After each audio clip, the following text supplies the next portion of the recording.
Hey, Survivor. Welcome to episode 33 of the Vibrant Survivor podcast. Today, we're going to evaluate exposing the narcissist. I know how tempting it is to want to expose the narcissist after they've done you and others dirty.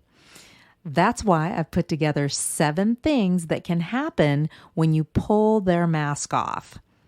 Exposure can be disruptive to your healing journey and can just backfire on you. So if you're ready to consider the possible outcomes and count the costs, grab a notebook and pen and let's dig in.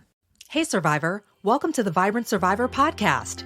Do you want to disconnect from a narcissistic or toxic situation and heal? Are you Googling how to identify a narcissist, narcissistic abuse, and boundaries? Are you feeling stressed and lonely while trying to avoid being sucked back in and lied to again? Hey, I'm Lesley. As a busy wife and mom, I fell for the lies and manipulations of narcissists. I wasted my time, talents, and money on users who kept moving the goalposts. I wanted real relationships and business opportunities and to enjoy life with my family. Instead, I struggled with anxiety, panic attacks, and insomnia, and I couldn't trust my body or anybody until I took a holistic approach to healing. In this podcast, you'll find tips for healthy living, trauma healing, and boundaries so that you'll have the freedom, confidence, and inner peace to respond, not react, after narcissistic abuse. Take a deep breath in, let it out slowly, and just relax. This time's for you.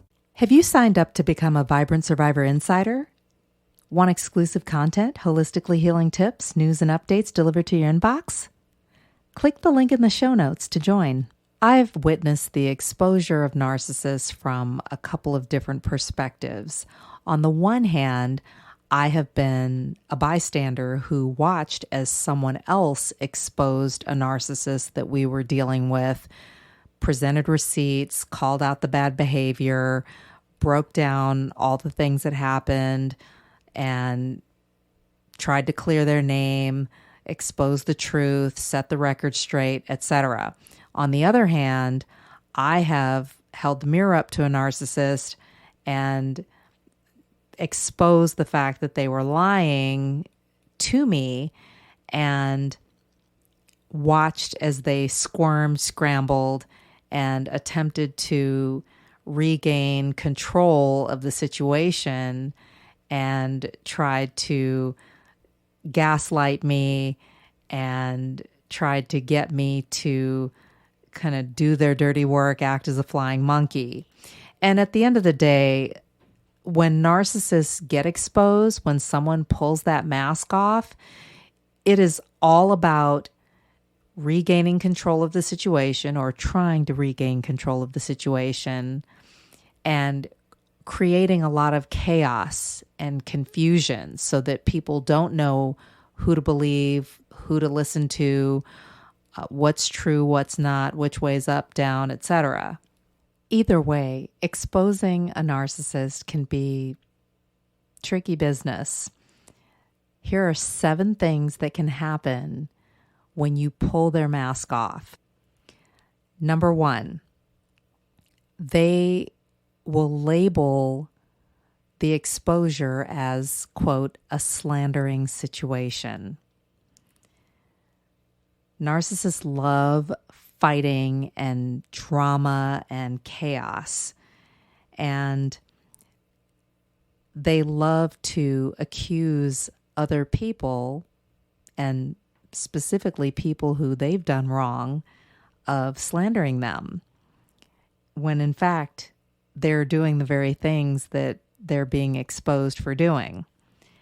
And for some narcissists, they may be broke and they may see it as an opportunity to get money or sometimes attention. Remember, if the narcissist has experienced a lot of trauma themselves, depending on what's happened to them, say a battle with you or somebody else or a few of you could be the most attention that they've had in a while. Number 2, they may label the exposure or the things that are being exposed as ridiculous or inappropriate. So basically, they will work to dismiss any claims that they are doing anything wrong. Narcissists don't like to take responsibility, so you may hear them use the term ridiculous, or this is inappropriate, this is outrageous, to try to take that attention, that spotlight off of them and their dirty deeds. Number 3, they may present a legal threat. This could come in the form of, you'll be hearing from my lawyer, I'll see you in court, or I'm going to a legal meeting to deal with this situation with this person. And basically, this is a bullying tactic a lot of times. There are some narcissistic individuals who have a lot of money and they can pay lawyers all day long, and they will. I've seen that too, where they'll hire their lawyers, pay them, and they will try to bleed their target dry in romantic situations, like a toxic boyfriend who's wealthy, a toxic ex-spouse who is financially well off. But for those that really don't have it going on like that, it's more of a bullying tactic. In a lot of cases, if you actively engage with them in that sense, in a legal sense, you're basically running the risk of throwing good money at bad. And it's more of a control tactic and a pleasurable thing for them to see you squirm and to just frustrate you, or maybe even hit your pockets a little bit. Number 4, helper hype. The narcissist, in the wake of exposure, may take the opportunity to spout off about how much they've helped you, all the things they've done for you, and then go on to paint you as this ungrateful person who doesn't appreciate all that they've done for you, when in reality, they really haven't done a whole lot for you. They've maybe given the illusion of doing things for you, but they really haven't done a whole lot for you at all. And it's quite the opposite. You've actually met a lot of their needs. You've given them your time, your attention. You might have paid them some money or done a favor for them and really propped them up in a lot of ways that you wouldn't realize on the surface, because narcissists are all about appearances. So they're going to give the appearance of being more than what they really are, or having more than they really do. When exposed, the narcissist will take the opportunity to paint themselves as someone who's been helpful and who's done all these great things for you that you don't appreciate, to make you feel bad, to guilt you out, to get you to stop or ease up on the exposure, depending on what you're doing to expose them. And again, it's another way of controlling and manipulating the situation. Number 5, they may use projection as protection.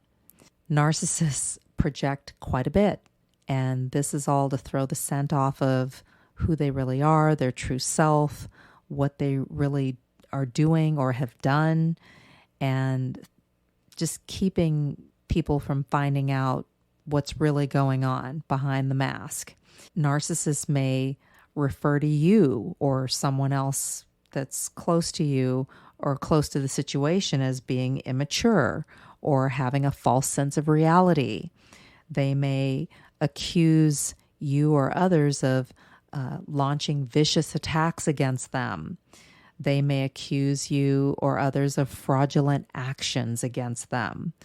They may call you emotionally unstable or allude to the idea that you're emotionally unstable and that you need to calm down, all to make you doubt yourself and to regain control of the situation and to take the attention off of their bad behavior and put it back on you so that they can feel better, maybe be freed up a little bit, maybe get away with whatever it is that they're doing or have done.